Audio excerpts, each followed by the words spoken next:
കഴിഞ്ഞ 2-3 ദിവസമായി എമ്പുരാൻ സിനിമയാണ് നമ്മുടെ ചർച്ചാ വിഷയം. ഇതിനോടകം തന്നെ വലിയ വിവാദങ്ങൾ ഉണ്ടായിക്കഴിഞ്ഞു. കേന്ദ്ര ഗവൺമെൻറ് അന്വേഷിക്കുമെന്നൊക്കെയുള്ള വാർത്തകൾ വരുന്നുണ്ട് താനും. അതൊക്കെ ആ വഴിക്കങ്ങ് പോട്ടെ. ഞാൻ ഇന്ന് പറയാൻ പോകുന്നത് ഈ സിനിമയിലെ ഒരു രംഗം ചിത്രീകരിച്ചിരിക്കുന്നത് ലണ്ടനിലെ പ്രശസ്തമായ ട്യൂബ് ട്രെയിൻ എന്നറിയപ്പെടുന്ന ഭൂമിക്കടിയിലെ തുരങ്കത്തിലൂടെ സർവീസ് നടത്തുന്ന ട്രെയിനിലാണ്. ഇതിലെ ചെറിയ സീനുകൾ ചിത്രീകരിക്കാൻ തന്നെ അതിഭീമമായ ചിലവ് വേണ്ടി വന്നു എന്നാണ് വാർത്തകളിലൂടെ നാം കേട്ടത്. ഒരു ദിവസത്തെ ചിത്രീകരണമാണ് ഇങ്ങനെ നടത്തിയത് എന്നാണ് സിനിമയുടെ അണിയറ പ്രവർത്തകർ തന്നെ പറയുന്നത്. ഒരു ദിവസം ചിത്രീകരിച്ചതാണെങ്കിലും സിനിമ കണ്ടപ്പോൾ 3-4 മിനിറ്റ് മാത്രമേ ഉണ്ടായിരുന്നുള്ളൂ. ഇങ്ങനെ ഒരു ദിവസത്തെ ചിത്രീകരണത്തിന് ഏകദേശം എത്ര രൂപ ചിലവായിട്ടുണ്ടാവും എന്നൊന്ന് കണക്ക് കൂട്ടി നോക്കിയാലോ. എൻ്റെ അറിവ് പ്രകാരം 1 മണിക്കൂർ നേരത്തേക്ക് പെർമിറ്റ് ഇനത്തിൽ തന്നെ 1,32,000 രൂപയോളം ചിലവാകും. ഇനി അവരുടെ ഏരിയ ഉപയോഗിക്കുന്നതിന് മണിക്കൂറിന് 2,20,000 രൂപ.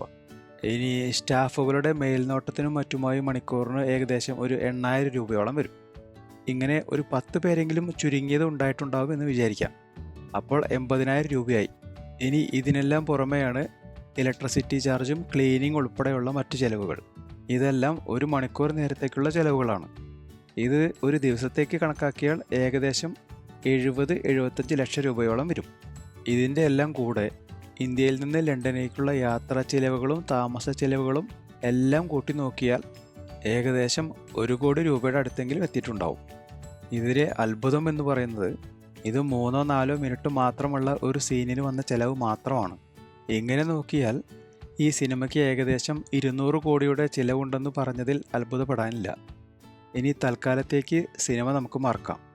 എന്താണ് ഈ ട്യൂബ് ട്രെയിൻ സർവീസ് എന്ന് നോക്കാം. ഇതിന് ഏകദേശം 1.5 നൂറ്റാണ്ടിൻ്റെ പഴക്കമുണ്ട്.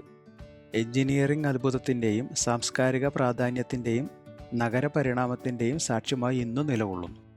കൃത്യമായി പറഞ്ഞാൽ 1863 ജനുവരി 10-നാണ് മെട്രോപൊളിറ്റൻ റെയിൽ എന്ന പേരിൽ ഭൂഗർഭ റെയിൽവേ തുടങ്ങുന്നത്. തുടക്കത്തിൽ ലണ്ടനിനടുത്തുള്ള പാഡിംഗ്ടണിൽ നിന്നും ഫാരിങ്ടണിലേക്കാണ് സർവീസ് നടത്തിയത്.